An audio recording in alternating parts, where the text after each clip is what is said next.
Salam sejahtera bagi kita semua. Saya Esther Simbolon, NPM 19110085, yang ingin memaparkan mini riset kelompok kami yang berjudul Frase Verbal atau Frasa Kerja dalam Novel Surat Kecil untuk Tuhan karya Agnes Davonar. Makalah ini disusun oleh Esther Simbolon 19110085, yaitu saya sendiri, dan rekan saya Ruth Seltrisa Simbolon 19110052. Tugas ini kami perbuat untuk memenuhi tugas kuliah sintaksis yang diampu oleh Dr. Sarma Panggabean, SPD, MPD. Langsung saja, bab 1, pendahuluan, latar belakang. Sebuah novel mampu mengungkapkan cerita sosial masyarakat di mana karya itu tercipta. Cerita yang diangkat ke dalam sebuah novel bisa saja mengandung nilai politik, pendidikan, moral, dan juga agama dalam masyarakat. Dalam sebuah yang terkandung di dalam novel memberikan suatu gambaran luas terhadap pembacanya. Cerita di dalam novel memungkinkan seseorang untuk menggali lebih dalam atas nilai yang terdapat dalam novel. Untuk itu, Damono menyatakan bahwa karya sastra diciptakan untuk dinikmati, dipahami, dimanfaatkan oleh masyarakat. Dan pada saat ini kami menganalisis novel Surat Kecil untuk Tuhan, dan kami akan mencari frase verbalnya di dalam novel tersebut. Bab 2, pembahasan. Pengertian frasa.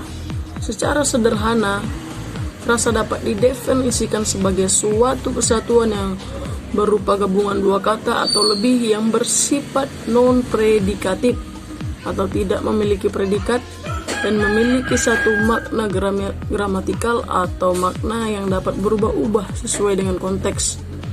Oleh karena itu, dapat disimpulkan bahwa ciri-ciri frasa sebagai berikut. 1. Terdiri dari dua kata atau lebih. 2. Memiliki satu makna gramatikal. 3. Frasa tidak memiliki predikat atau bersifat non-predikatif. 4. Menduduki atau memiliki suatu fungsi gramatikal pada kalimat. B. Frasa verbal. Frasa verbal atau frasa kerja yaitu frasa yang didistribusi inti dari frasa tersebut adalah kata kerja atau menduduki fungsi kata kerja atau juga menggantikan kata kerja pada kalimat. Frasa verbal atau frasa kerja dapat ditambahkan kata sedang atau untuk kata kerja aktif dan kata sudah untuk menyatakan keadaan. Contohnya, sedang sakit, akan tiba, baru datang, tidak tidur, dan lain-lain. Kemudian C. Identitas buku dan sinopsis novel Surat Kecil untuk Tuhan. 1. Identitas buku. Judul buku Surat Kecil untuk Tuhan, tahun terbit Juni 2012, penulis Agnes Davonar, penerbit AD Publisher, jumlah halaman 232 halaman, bahasa Indonesia, harga buku Rp38.000. Terima kasih dan akan dilanjutkan oleh rekan saya Ruth Seltrisa Simbolon. Baik, saya akan melanjutkan pemaparan dari saudara Esther, yaitu sinopsis dari novel Surat Kecil untuk Tuhan. Surat Kecil untuk Tuhan adalah novel tentang perjuangan seorang gadis cantik yang pintar berusia 13 tahun. Gadis tersebut bernama Gita Sesa Wanda Cantika dan akrab dipanggil Keke. Dia juga pernah menjadi artis cilik yang tiba-tiba mengalami kanker jaringan lunak untuk pertama kali di Indonesia. Kanker ini menyerang wajahnya yang semula cantik menjadi seperti monster. Dia dan dokter mengatakan bahwa hidupnya tidak akan lama lagi. Mendengar hal itu, ayah Keke berjuang mati-matian demi kesembuhan anak perempuannya. Akhirnya perjuangan ayah Keke pun berhasil menyembuhkan kanker yang ada pada wajah putrinya, tetapi kesembuhan itu tidak selamanya. Kanker itu kembali datang yang semula di pipi sebelah kiri, kini berada di pelipis mata sebelah kanan. Ketika dokter telah menyatakan bahwa ia tidak sanggup menanganinya, Keke pun menyadari bahwa hidupnya akan berakhir. Kemudian ia menulis sebuah surat kecil untuk Tuhan. Kemudian Tuhan memberikan anugerah sehingga Keke mampu bertahan dengan kankernya selama 3 tahun lamanya, dan pada akhirnya ia pun menyerah dan meninggalkan orang-orang yang dicintainya. Frasa verbal pada novel Surat Kecil untuk Tuhan.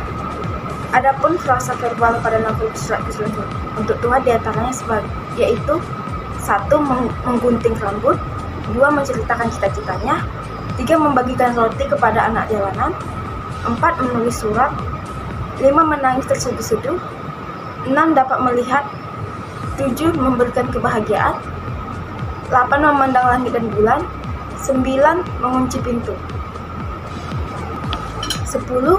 Pulang ke rumah, 11. Sedang sedih maupun senang, 12. Tidak mau makan dan minum, 13. Menikmati pahitnya bawang, 14. Dalam perjalanan, 15. Saat pergi, 16. Terbangun dengan mata merah, 17. Pergi sekolah, 18. Kuat tenaga, 19. Minum obat, 20. Pandai memasak, 21. Mengikuti ujian akhir sekolah, 22. Tawaran pekerjaan, 23. Menyentuh seluruh isi ruangan, 24. Harus bangun, 25. Melakukan kegiatan, 26. Terus tidur, 27. Sering nimbrung, 28. Buat berbagai cerita, 29. Baca komik, 30. Menonton TV, 31. Membuat album cilik, 32. Aku ceritakan, 33. Hobi menyanyi dan modeling, 34. Aku memohon. Penutup atau kesimpulan dari novel Surat Kecil untuk Tuhan ialah di dalam Surat Kecil untuk Tuhan ini memiliki nilai agama yang mengajarkan kepada kita bahwa kita harus lebih banyak bersyukur dan tidak menyombongkan diri. Nilai moral di saat teman Keke yang mengejek dia, Keke tetap diam dan hanya tersenyum dan ejekan itu, dan saat Keke jatuh sakit, teman mengejek Keke memberi dukungan kepada Keke untuk tetap bertahan. Dan itu merupakan nilai moral yang baik untuk para remaja, nilai sosial yang saling membantu dan memberi dukungan kepada kawan dan siapapun yang ada di sekitarnya. Maka dari itu, kita sebagai makhluk ciptaan Tuhan, sejauh mana kita memaknai kehidupan yang telah diberikan Tuhan ini, nikmat apalagi yang akan kita dustai selain bersyukur, dan jangan mengeluh, jangan mudah putus asa apabila diberi cobaan oleh Tuhan. Dan kesimpulan frasa verbal pada novel Surat Kecil untuk Tuhan diantaranya sebagai berikut: 1. Menggunting rambut, 2. Menceritakan cita-citanya, 3. Membagikan roti kepada anak jalanan, 4. Menulis surat, 5. Menangis terseduh-seduh, 6. Dapat melihat, 7. Memberikan kebahagiaan, 8. Memandang langit dan bulan, 9. Mengunci pintu, 10. Pulang ke rumah, 11. Sedang sedih maupun senang, 12. Tidak mau makan dan minum, 13. Menikmati pahitnya bawang, 14. Dalam perjalanan, 15. Saat pergi, 16. Terbangun dengan mata merah, 17. Pergi sekolah, 18. Sekuat tenaga, 19. Melakukan kegiatan, 20. Terus tidur, 21. Sering nimbrung, 28. Buat berbagai cerita, 25. Membaca komik, 26. Menonton TV, 27. Membuat album cilik, 28. Aku ceritakan, 29. Hobi menyanyi dan modeling, 30. Aku memohon. Terima kasih.